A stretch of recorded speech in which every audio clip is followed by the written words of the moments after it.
Today, thousands and thousands of Africans and many countries in Africa have conflicts.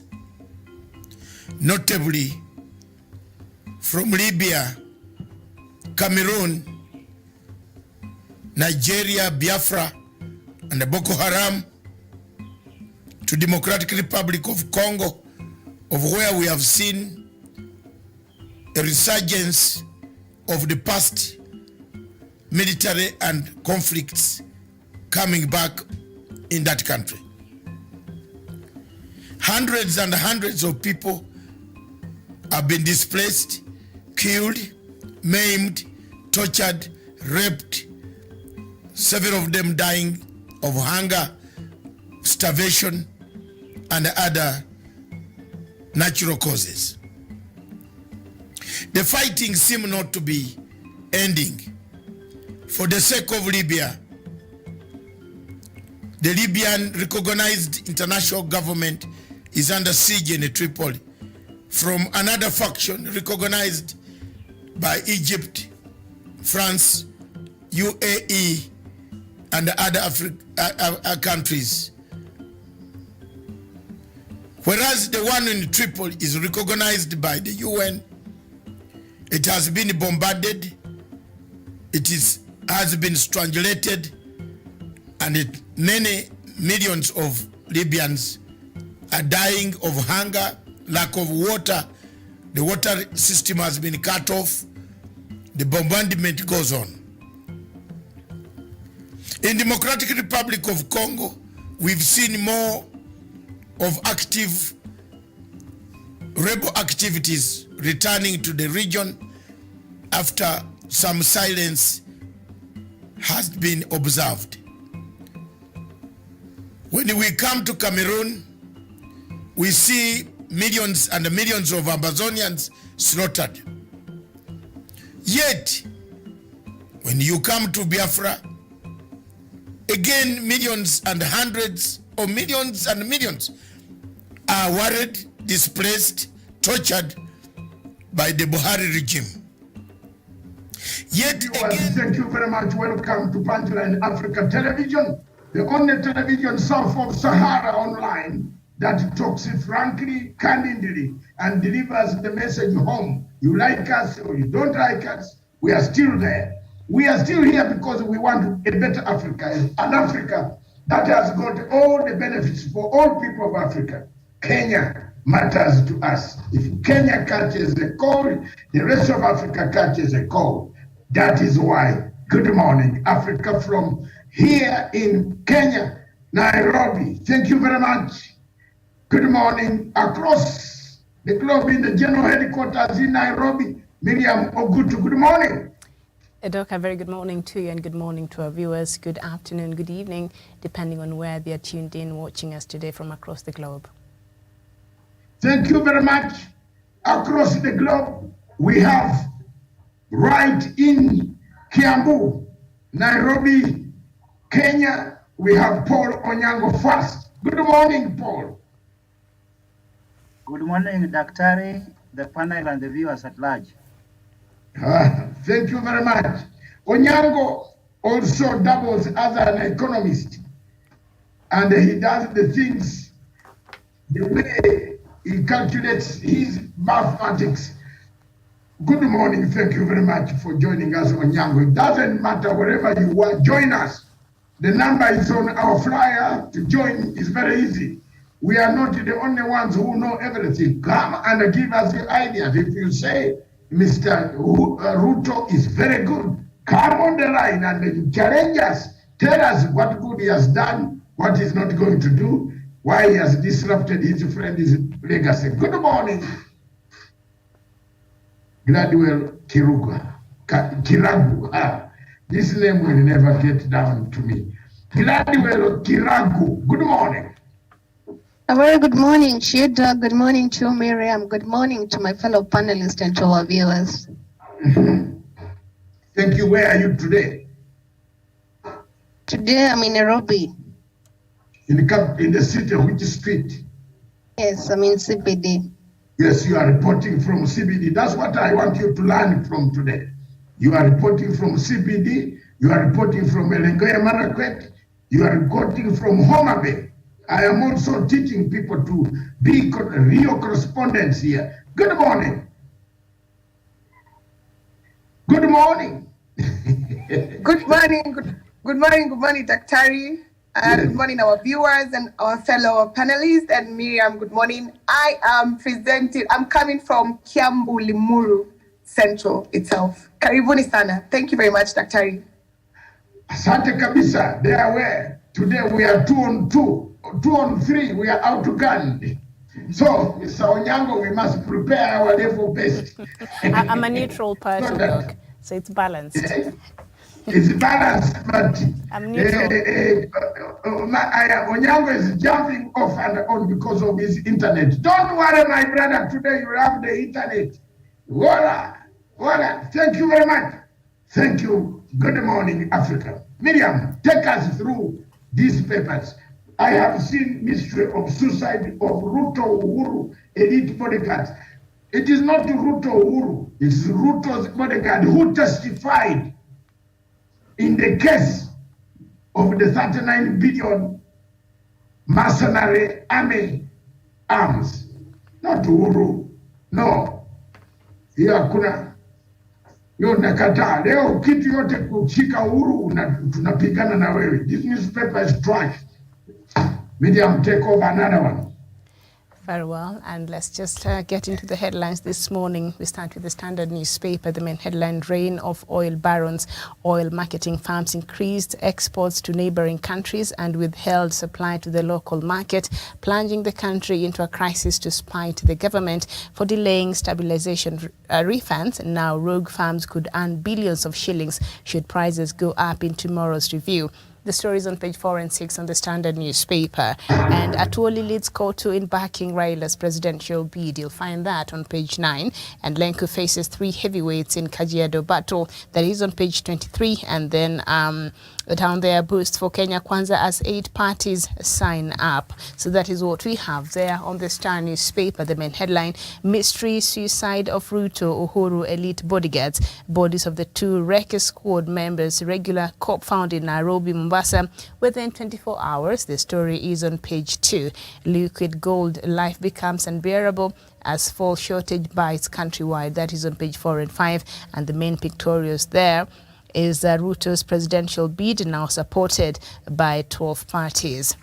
On the Daily Nation, oil firms burn their fingers. A clique of rogue oil marketers faces financial losses after the state approved chops on their import quota allocations as punishment for abating a petroleum crisis through higher exports despite shortages in their domestic retail outlets, and have caused motorist businesses and many Kenyans untold suffering. The story is on page 4 and 5. Uhuru and Raila fight Azimio storm as Ruto camp seals deal. That is on page 6, 12 and 13 on the Daily Nation. And why Kenya declined request by Ukraine. And I think that we shall look at the top of the hour in our next conversation. And of course, Form 1 placements, parents scramble to get transfers. And that is what we have on the leading newspapers this morning here from the country. Doc, back to you. Thank you very much. And I take one particular newspaper, The Standard. The reign of oil barons. Medium, give ourselves a credit as Punchline Africa TV. We have been at the forefront telling people that this oil is exported to Uganda, then brought back to sell in order to take subsidy, to pick the money for subsidy. And the people thought we are only against William Ruto. No. Whose company is this that is selling oil across in Uganda? Then he brings it back. The Kenya pipeline, pipeline does all these things, and everybody knows.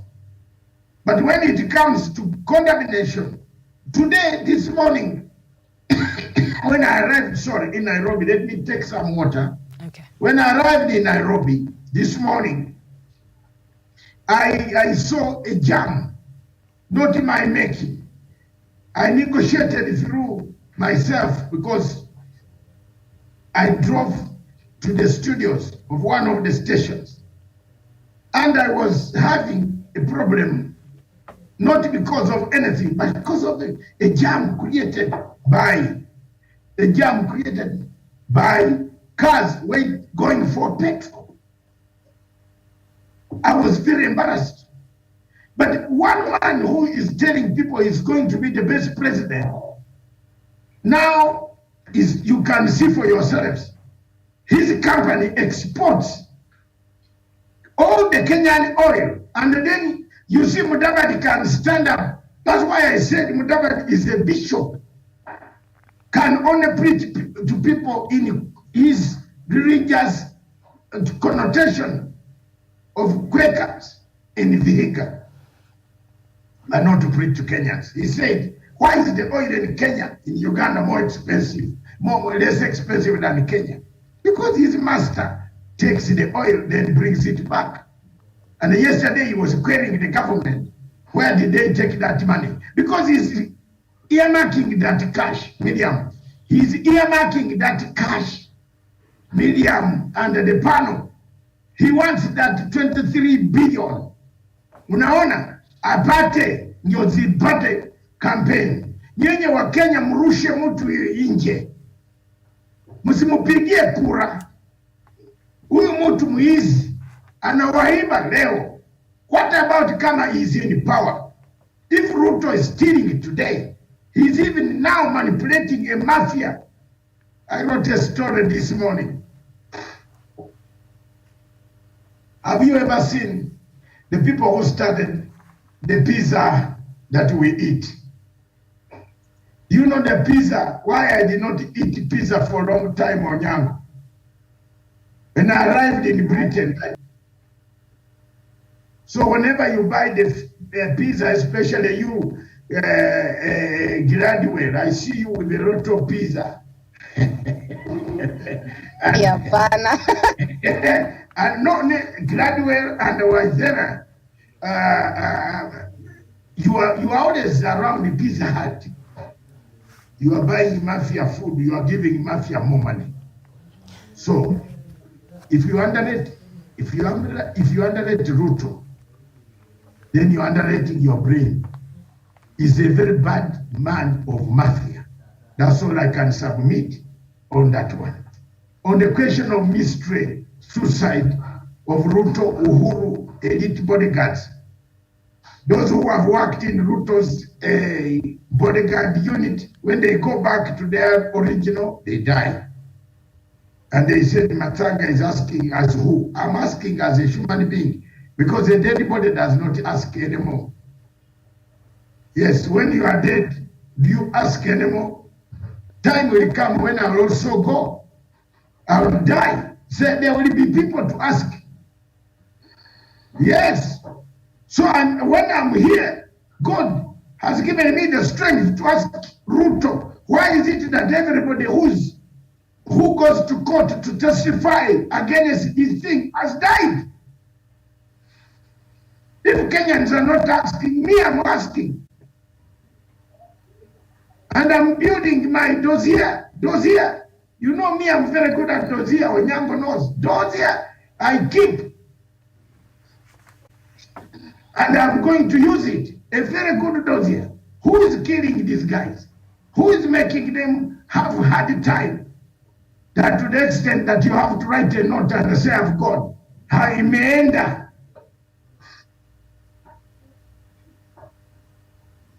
Don't cry for me. I'm Paul, a Gentile preaching to the Jews. Back to you, Miriam. Very well, thank you for that. Gladwell Kirago, any of the stories in the headlines before we get to our main topic that you'd like to take a look at, especially the oil crisis that we witness right now? Miriam, I would also personally would look at the KCP selection and the replacement because the parents out here crying. You know, when the KCP results were announced and the students who passed away, but we got the issue with the replacement. And I don't know, I think the government and most of the education dockets, they need to get aware and strategize because you're finding like somebody in Kiambu, a student in Kiambu is being placed in Taita Taveta County, the distance and the schools, and you find a student who is an A material, for example, he or she scored 380 marks, just getting a slot in the local schools. And I think in the education sector, they need to strategize and come aware of how everybody will feel fair most when the results are announced. Okay, but our children used to go to school in other different places across the country from when I can remember. So why is that a problem right now, you think? Miriam, it is because you can't tell me. Okay, I'm not being biased, but for example, a student gets 380 marks. We got somebody with 250 marks. Yes, they are students of the same teachers and they're students of the same school, but the only difference is the performance-wise. We got the A material, and that's why Miriam and a point I said, not every child is most will make it in life because of the studies. I mean, passing in the studies. We got people who are good in craft and skills. So that's what I'm saying. You can't place a 380 student and a 250 student in the same locality. I mean, in the same selection. When that child is in class, the aim is passing and getting to a good school. Because 400, for example, 380 to 400, that's a national school. But you're finding that most of them are lacking the slot in national schools. They're getting, even extra county schools.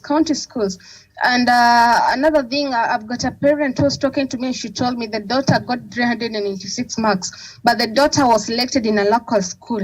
Mm-hmm. So you see, the daughter lacked the slot in the school she wanted. She wanted to go to Chania Girls. She never got that slot. Okay. Again, with these schools, they're becoming a little bit, corrupt. For you to get a slot, you also have to pay. Okay, because this is you brought up this. Of course, it's one of the stories in the headlines, and of course, a lot of parents right now are grappling with trying to find their kids, the high school, the ones who sat for classes. So, for instance, the example of you just given, the daughter, she go to a private primary school? No, she was in public school. Okay, very well. But there's something called equity and equality. Equality is where everybody has the same playing field. And equity means the children, say, in Nairobi, they are more advantaged compared to a child, say, somewhere down in Garissa. So when they come to considering these positions, you'll find that a child who has, say, 300 marks from Garissa down there will be offered even a position in a national school, and that is how even Starehe chooses its students until today.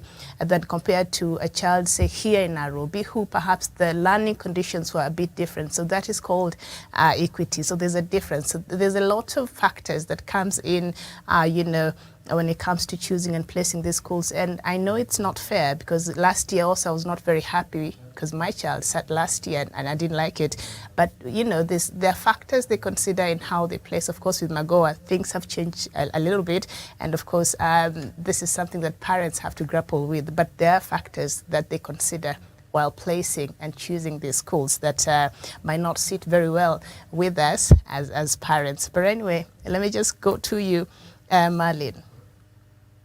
Yes, thank you very much, Miriam. I'd like to touch on the fuel issue a little bit because I feel like Kenyans, we are taking advantage, like Dr. Matsanga said, the mafia, let me use because it's a whole association that is on the petroleum issue. They are hiding, for example, guys are claiming that the lorries are coming to offload the fuel, yeah? And after like 20 cars, they don't have fuel anymore. So that means the stations, they are keeping the fuel because maybe on Friday it's gonna be the fuel, the price is gonna go, it's gonna be high. So we are killing ourselves ndani kwa ndani, sisi wenyewe, yeah? Another thing as well is that someone who doesn't normally fuel on a full tank, No, everyone, it's a rush. Everyone is just rushing and crumbling on one corner. And the people who have the power to make it work or make it easier for us as Kenyans, they're being selfish about it. You understand? I just feel like if people just took enough and gave enough, it will be neutral. We will be comfortable by, Kenyans and selfishness. Yeah. Okay, very well, thank you. Paul? Paul, good morning. Okay. Good morning to you. Go ahead. What's Okay, your... my take, I would like to touch on the issue of fuel. It's a very bad practice for those who are doing business in Kenya, business of selling fuel and products. The tendency of holding fuel such that you take advantage of the future rising of prices so that you make super profits. It's a very bad culture for some of these businessmen. It is very wrong. We need to condemn it. Then the government need also to play part in this fuel industry. I remember sometimes back in mid-90s with the transport sector in Nairobi, we used to have Kenya Bus.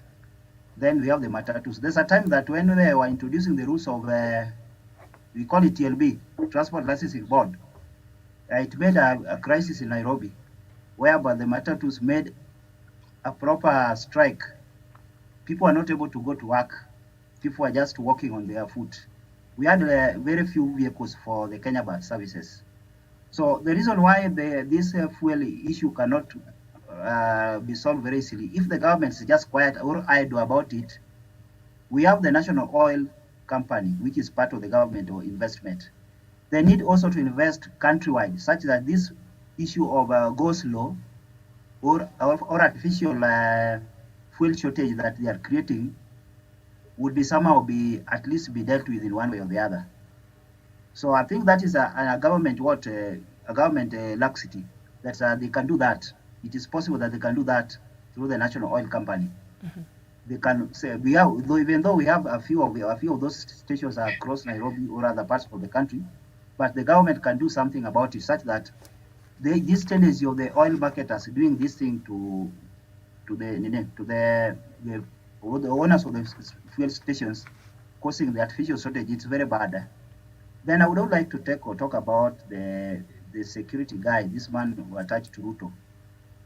We remember early 90s when we had the case of Dr. Robert Ouko, when its murder case started, when the probe started. Those people who were around him, those who had crucial information about his whereabouts, they were all eliminated. That case just died like that. So it's the same case with this one we are seeing about this arms deal issue. Those who are involved, or those who are perceived to be state witnesses, if they're not careful, they will be eliminated. It's the same case.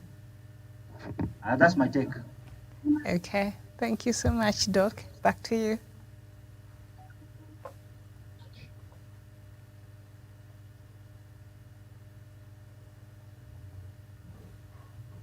Doctor, are you there? Anyway, yesterday, EPRA... Yes. Okay, go ahead. I am there. Go ahead. In summary, witness elimination and the presidency, they are like a distance between Mars and Earth. A man who eliminates all witnesses is busy campaigning to become a president of Republic of Kenya. Don't cry for me, cry for your children, the mothers of Jerusalem. That's how I can summarize. All right. And Doc, before today I think Kiruka, unfortunately, you never open up your face. We don't see you, but you will see that I'm praying today because it's a week of traitors. Someone is betraying us, and we are going there. I'm not Jesus, but Jesus saw the man. Jesus arrived from Sunday, I've been telling you. Kenya needs a new donkey. And that donkey, that is the tape that is missing, Miriam. Tell them. Tell someone there that when I come to the office and that tape is not found, I have to scare more.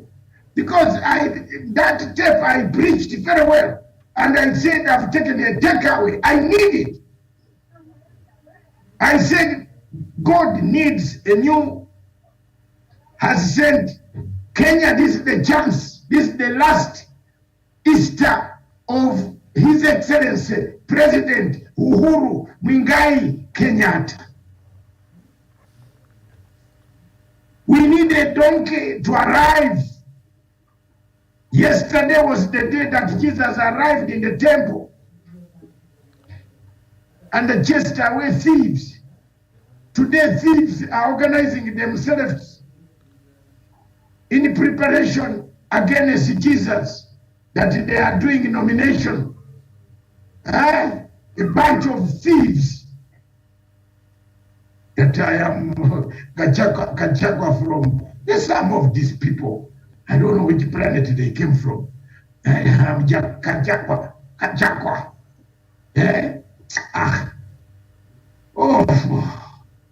The only thing I have no problem is no power.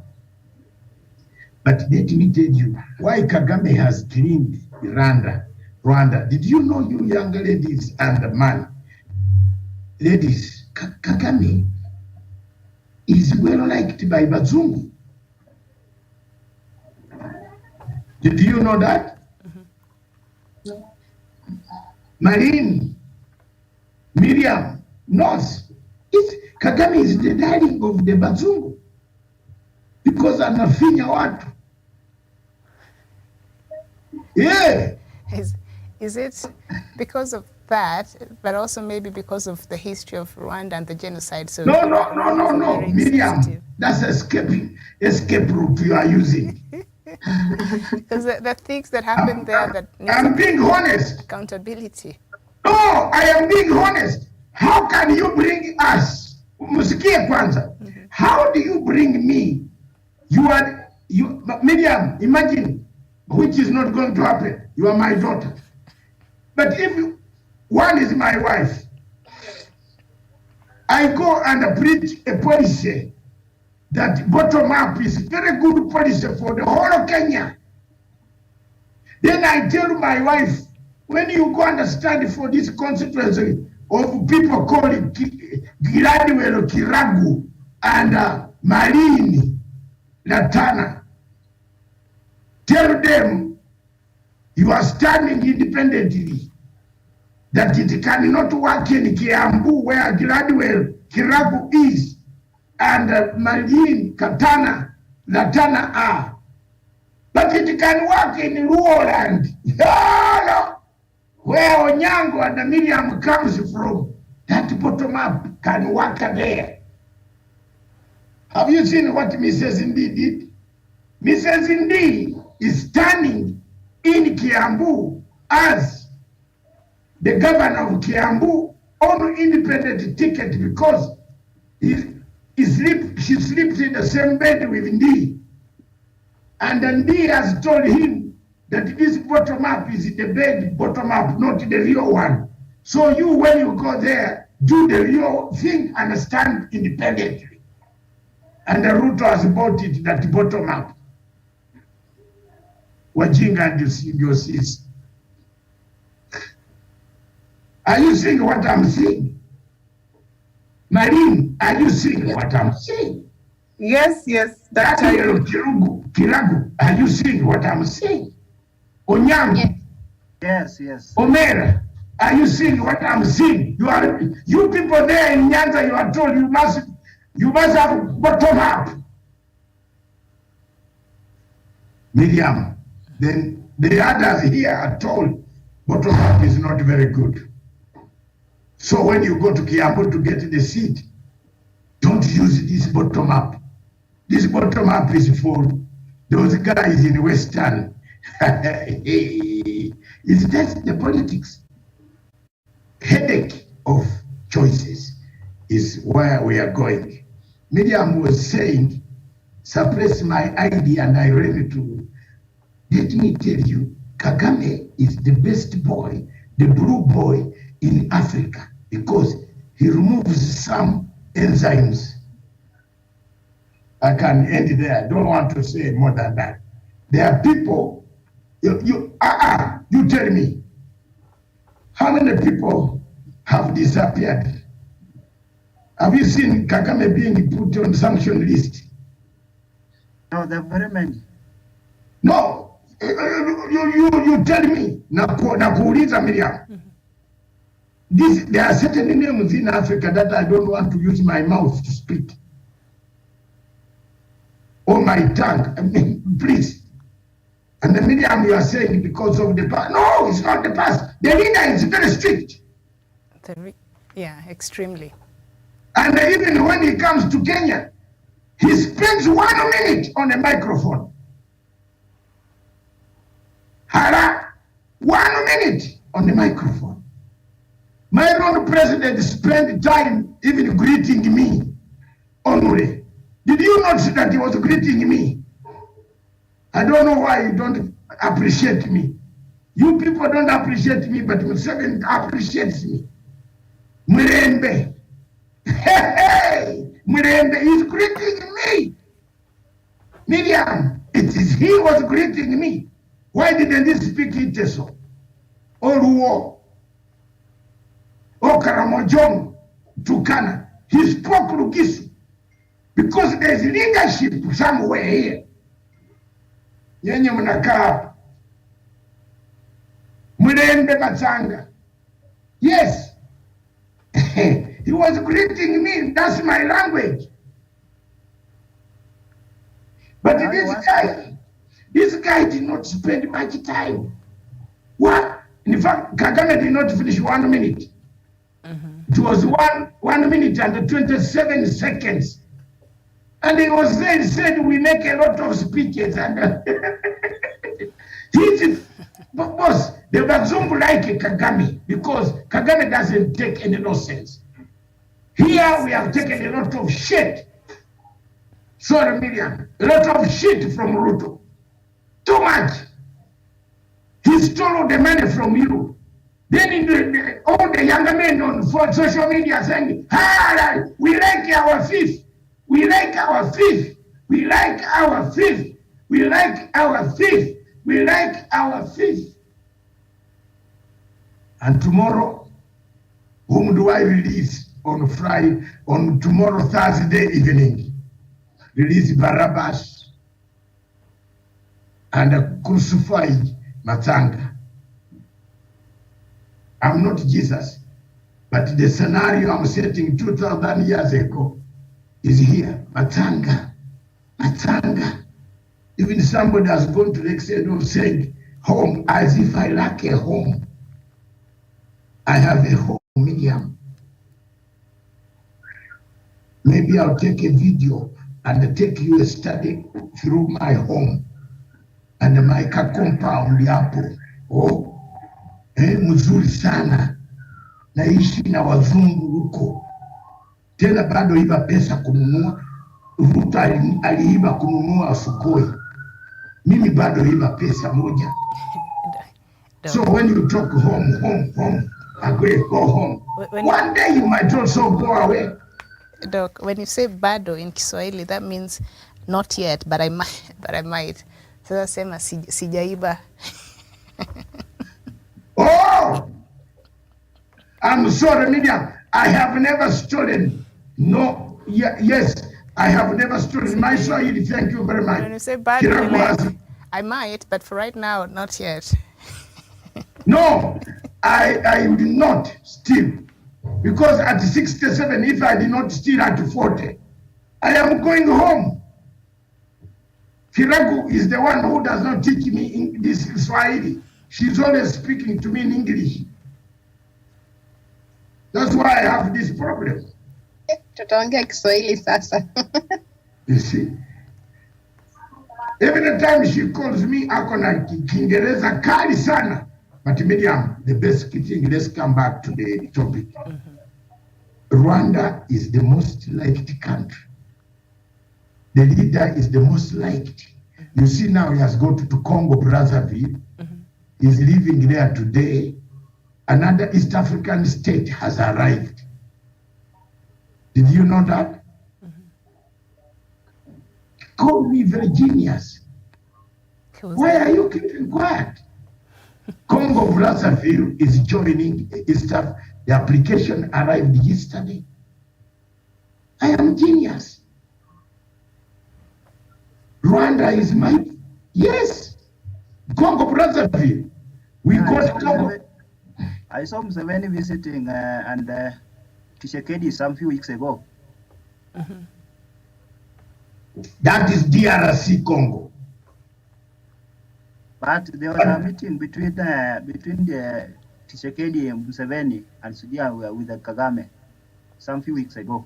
Yes, but then that is DRC, but Congo across the river, Brazzaville, of Ngweso. You know, for me, even if you wake me up while going to the grave, I'll tell you all the presidents' names in Africa. Denis Sassou. Yes, he's there. He's coming. He's going to be one East African head of state. And you see, we are enlarging. But that is what... Doc, but why are Yes. we taking time without, because Somalia also had applied to join the East African community. They just Miriam, you have brought laughter this morning. no, why are we taking time? Or they did not Time pursue? with Somalia. This one here. Our neighbor. No.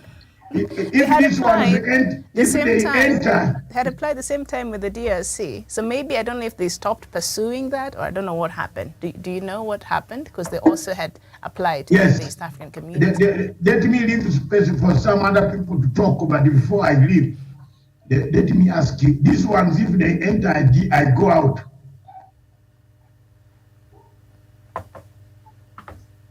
Maybe Puntland. Puntland, yes. Puntland. But you know, this one of Farimadio. How do you, no, you tell me, how do we, people are killing us, you want us to come with them in the community? How? Somalia needs to be rearranged before they come into East African community. Can I tell you a secret? We have rearranged the Congo. Tulienda tulipiga hii Chameli wote. Do you know what? Miriam, have you had any human rights group complaining?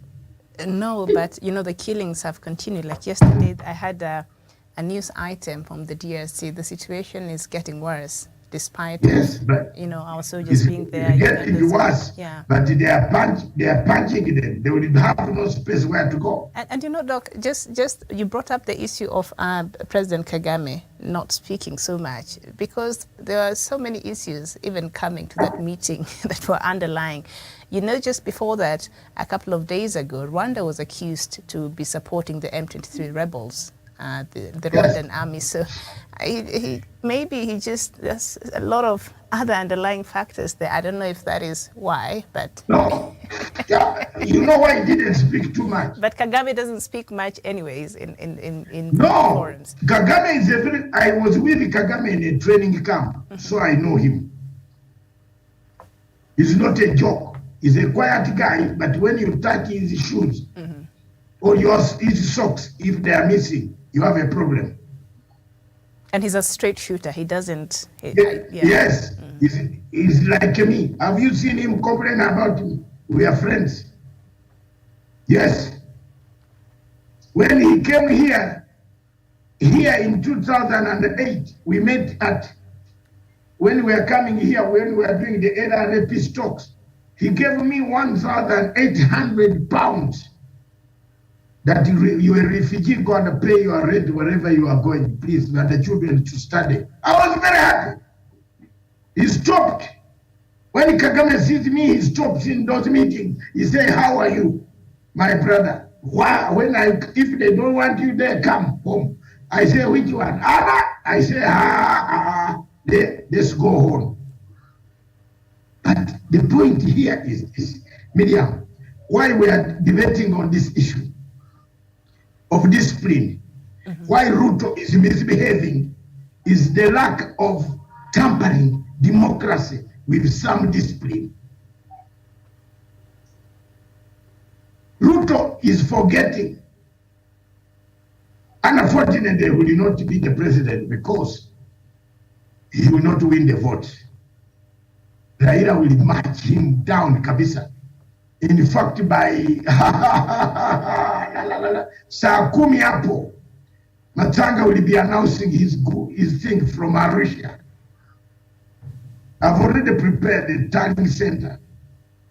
Wachana na yenye. If the law here catches me there, the law doesn't catch me. Wewe Ruto, wewe, leo tuko na wewe. You have been looking for me, I'll look for you. Haki.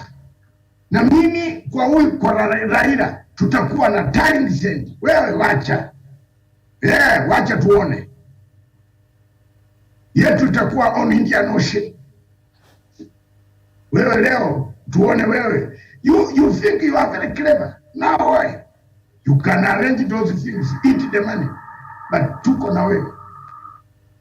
So, tampering, it might be a leader tomorrow. Imagine you are the president and you have a deputy president of that nature. A man who steals money, when you have told him to go and inspect roads, he tells the Prastado head of that Kenya Roads Authority that each week give Murkomen and Kindiki 40 million each week.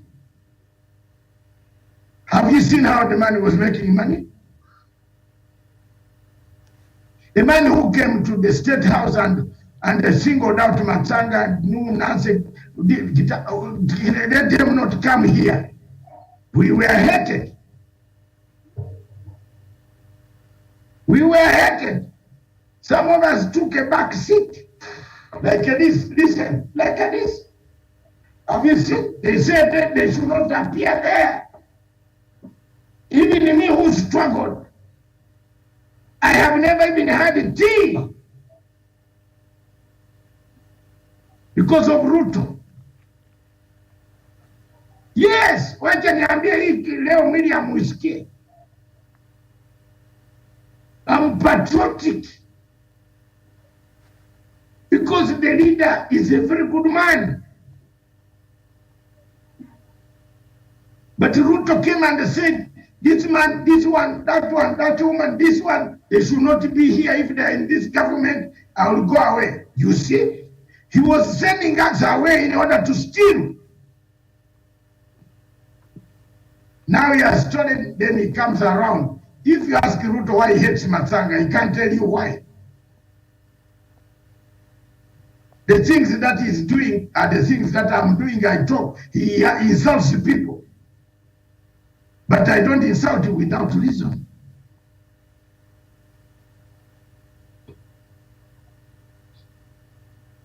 If you thought I was gaining, nothing. Nothing, nothing. Petie.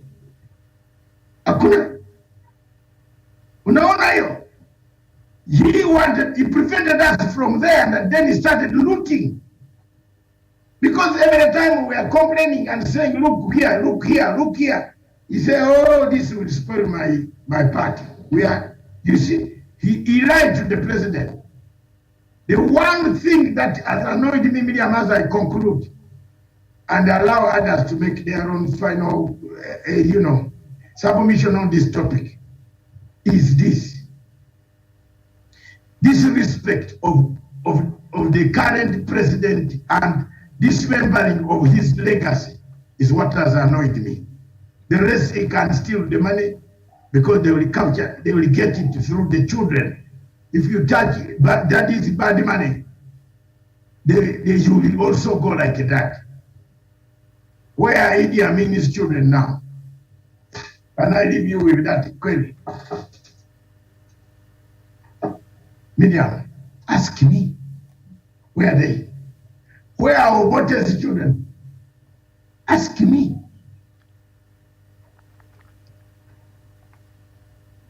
Mbote's children come here and ask me for 20,000 shillings. Ask me.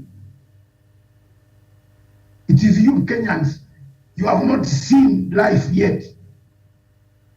You haven't seen the worst part of life. Some of us used to have everything, including our women going to shop with bodyguards like 3. Our wives, ako kwa market ako na watu 3 na bunduki 3. That's power. So what? Miriam, someone has gone to buy food. Ako na bodyguard watatu. 3 cars. Taking Matsanga's wife. No, not me, please. No, I didn't do that. I did not do that. To shop. She's in a shop and outside, cars 3 with 3 men armed. That's what we used to have in our government. Where are we today? Where are we today? Life is very difficult. Don't underrate people. You never know where you will find them. The Kenyans who were beaten by Ruto in 1992, who used to call me Mukimbizi, like the ones who are calling me now. Very soon I might find them in London seeking asylum. And I say, Matsanga, help me how to enter a bus or a train. They found me there in 1992. Those who used to call me Mukimbizi in 1985, that patia ule Mukimbizi pia moja. Yes, yes, yes. You know, Miriam, do you know a bar called Acacia? Acacia. Yes, Acacia Bar. It used to be there in Nairobi West. Onyango, do you know it? You know it. Just turned into a church. Oh, praise the Lord. Okay. Praise the Lord. Indeed, yes. Yes, praise the Lord. The owner of the bar was called Mr. Odundo, sorry. The son is the chairman of National of Stock Exchange. That boy, it was me carrying that boy on my laps when the father came and leaves me that mshikilia hapa asiende chini in his bar called Acacia. Nowadays he has got an off license there, a drinking liquor, a pub, isn't it? Is there no pub in Nairobi West? I want you, Onyango, I'll give you money this Easter. Go there and find that man and say, Uncle Matanga is calling you. You'll say, where is he? Let's go. Odundo's son is Odundo. You have seen him. He's the managing director of the Kenya Stock Exchange.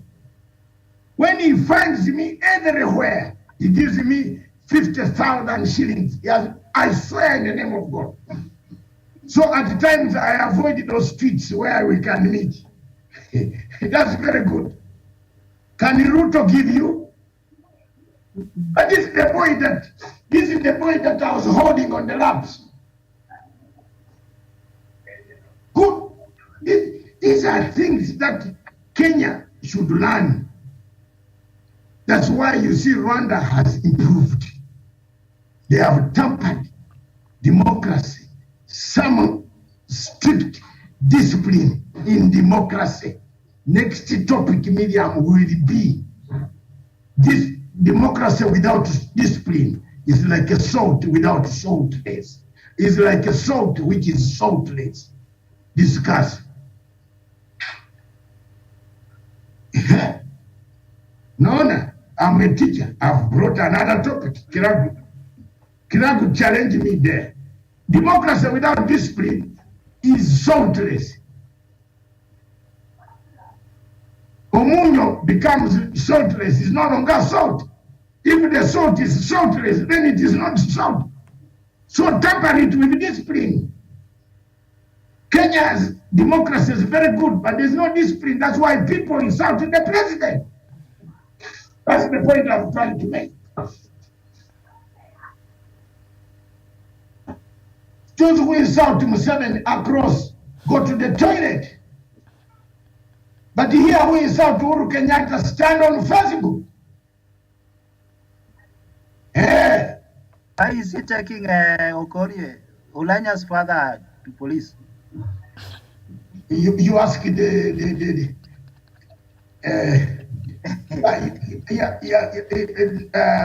Madini, you can come in, but you can ask the High Commissioner at Kenyatta Avenue.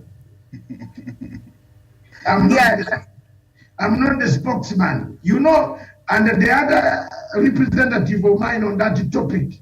There's no running today. Yeah? There's no running today. We're gonna speak. The other representative of mine on this show is Miriam on Uganda Matters. Yes, Marine. Yeah, Dr. I wanted to add on what you've been saying, like the whole issue about Ruto, yeah? And I don't want to like bring back the wounds and the past, yeah? So when this whole tragic thing happened to our motherland, our lovely country, that is, let me just mention the year 2007, there was a new face in the whole, the Kenya that we know. Someone had just gotten into the story and then things went left. Then they went and dealt with the whole issue. I don't want to mention the exact thing, but if you can get it, you get it. The whole issue happened, and then they came back. And then this particular person decided to go on his own different way. You understand? I'm trying to make a point. He goes on his way, and then he starts saying, oh, my friend is bad. You know, I mean, Uhuru. My friend is bad. He's doing this to you. This is the same person who held his hand. Because we've had peace, we've been okay this whole time, and then boom, something tragic happens because Uhuru decided to be friends with someone. You understand? Now this is the point I'm trying to make. All this is happening. Can I interject and give you a small hint that tell the audience and the listeners that is how you feel in Kiambu? Yes, that is exactly how I feel. That is exactly how Not I feel. only you. Most of Kiambu, yes. I'm speaking for the people of Kiambu. This is what I've had, and I can feel the pain. Now, This is the thing. Why, like we said yesterday, people of Kiambu feel the pain that Uhuru feels. Then they are missing in action, in talking to the people, you know, making us feel as if they are still with us. And I have come to a conclusion. Their son is being insulted. Their son is being and he's being insulted. You know what? I've concluded that there has to be a mole. Someone in the inside is working with that particular person. Because if I see you're coming at me so much time, and the reason why I'm not reacting is because I have that fear and doubt. I'm like, why are you doing this? And I can tell you, my friend Uhuru and my people, someone is inside and they are watching from inside. Your friend Uhuru, the president has been trying to steer clear of politics because he understands he has very limited time. So he has been focusing on his legacy and some of the promises he made to Kenyans. And I think this is a conversation and a concern even Gladwell has brought here several times. The people of Mount Kenya are feeling as though the president is not going there enough times. The president has work to do for the people of Kenya who elected him. And I think they do want to make it look like Raila is a government's project. Remember, that is a narrative that was being sold out. So he tasked, and we've heard this before, Raila to go and try and sell his agenda. It is his agenda that will try and change the mind. If he's able to convince and persuade, then that's fine. But we have to remember the president, as much as he comes and he hails from the Mount Kenya region, he is the president of the Republic of Kenya, and President Uhuru Kenyatta has some work to do.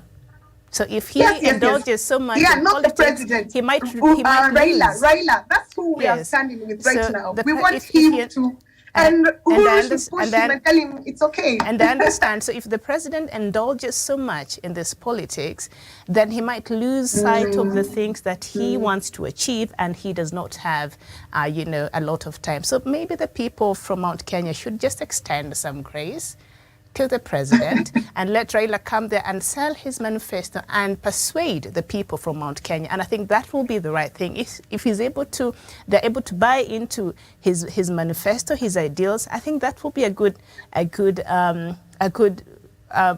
ground, instead of perhaps president coming there all the time with him and trying to look like he's trying to force Raila, as some people has been alluding, then if at all he does not meet the expectations, then it will be like, this person that President Uhuru Kenyatta brought us here, now see what he has done to this place. So I think we have to lay that ball where it should be, and that is at the doorsteps of the campaign machinery of Azimio la Umoja. They're not doing enough to campaign, to sell the agenda in that area. So let President Uhuru Kenyatta work. We gave him that mandate.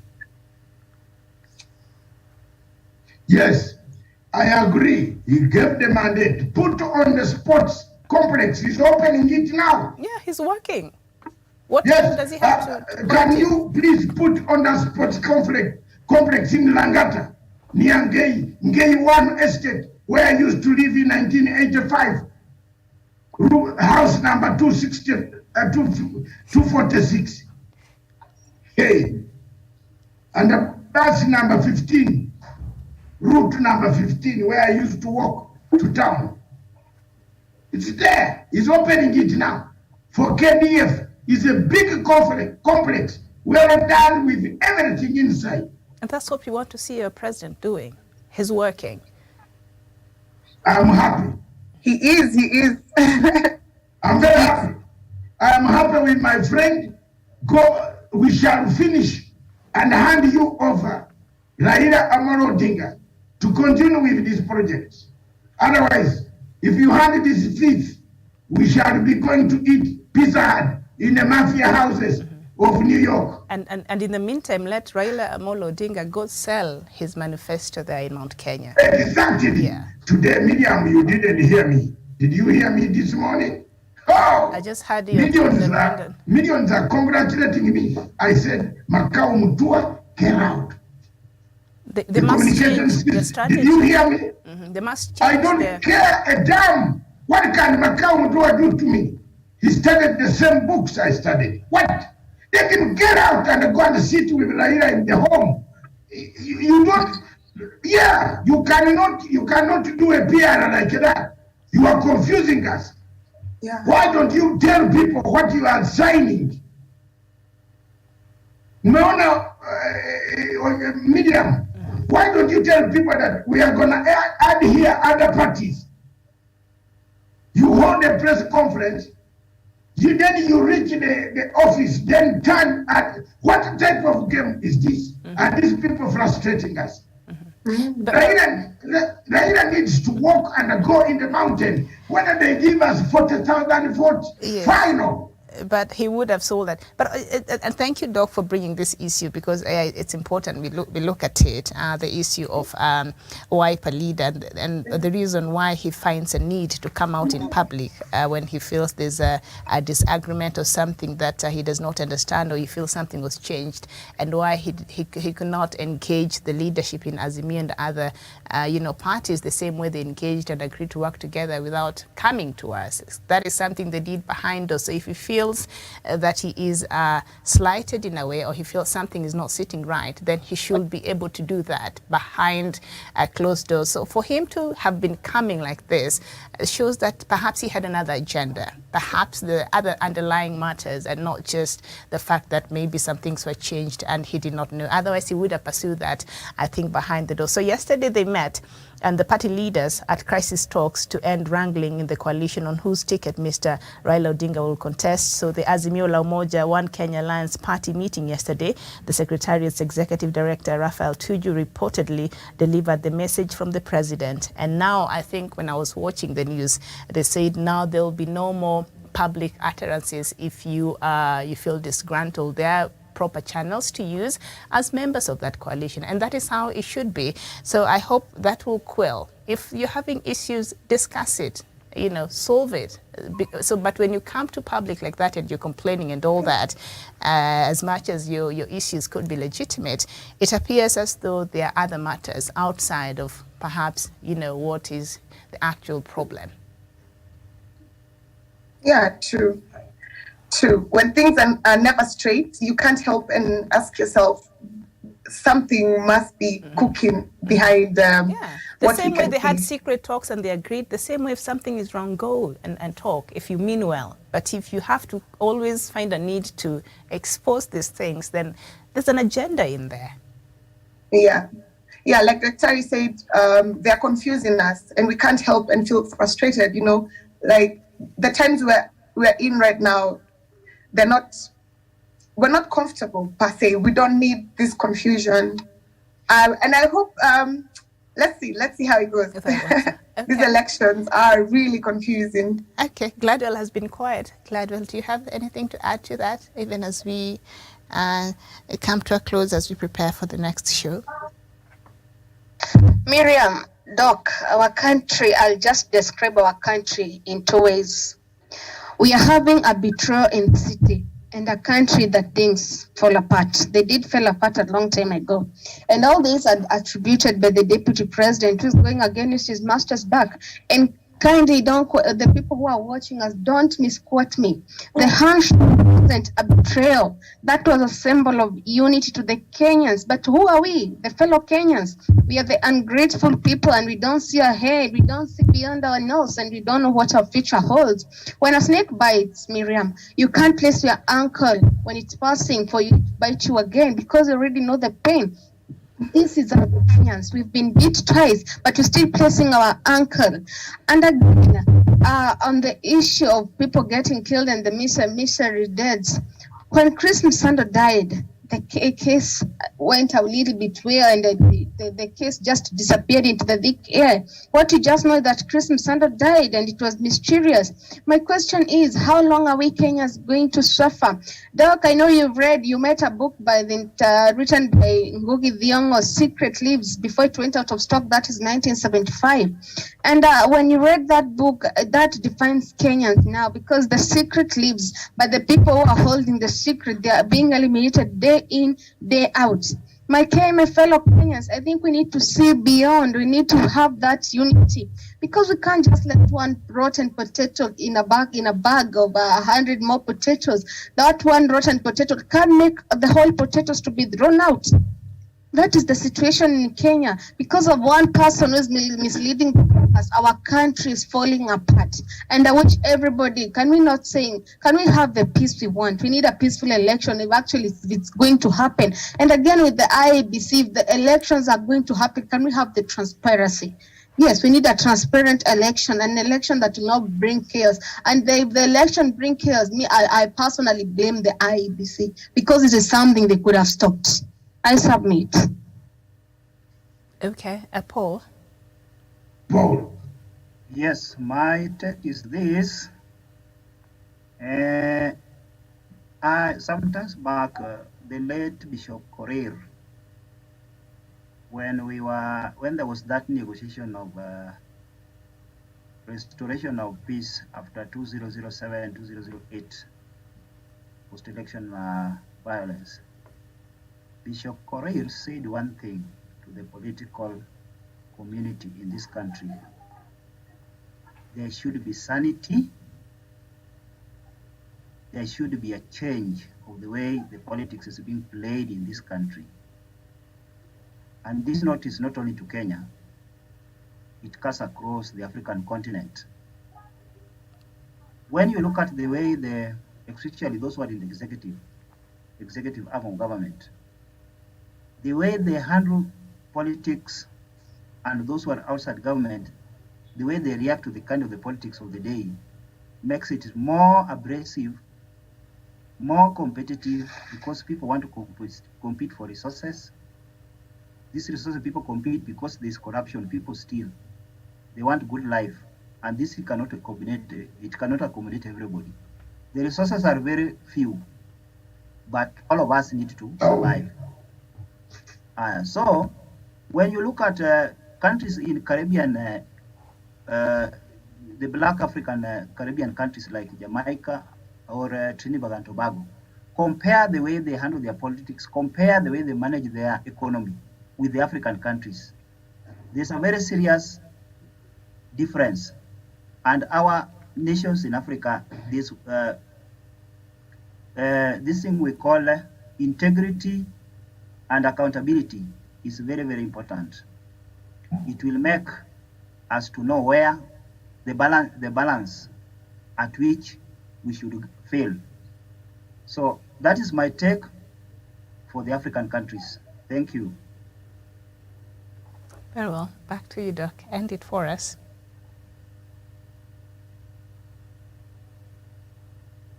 Ladies and gentlemen, Kenya has transcended into a state with stability, an island of peace for the last 58 years. Kenya has made progress, and Kenya continues to make progress. But the only stumbling block that keeps Kenya going back, reverse gear, is elections. Whichever form of elections, whether on grassroots, whether nomination, whether general elections, Kenya has had a bad precedent. Violence, and violence. As if Kenya was a country of founding funds. As if Kenya was created on the basis of founding funds. That violence and violence alone, once violence instilled in the people, coupled with poverty, you rule them.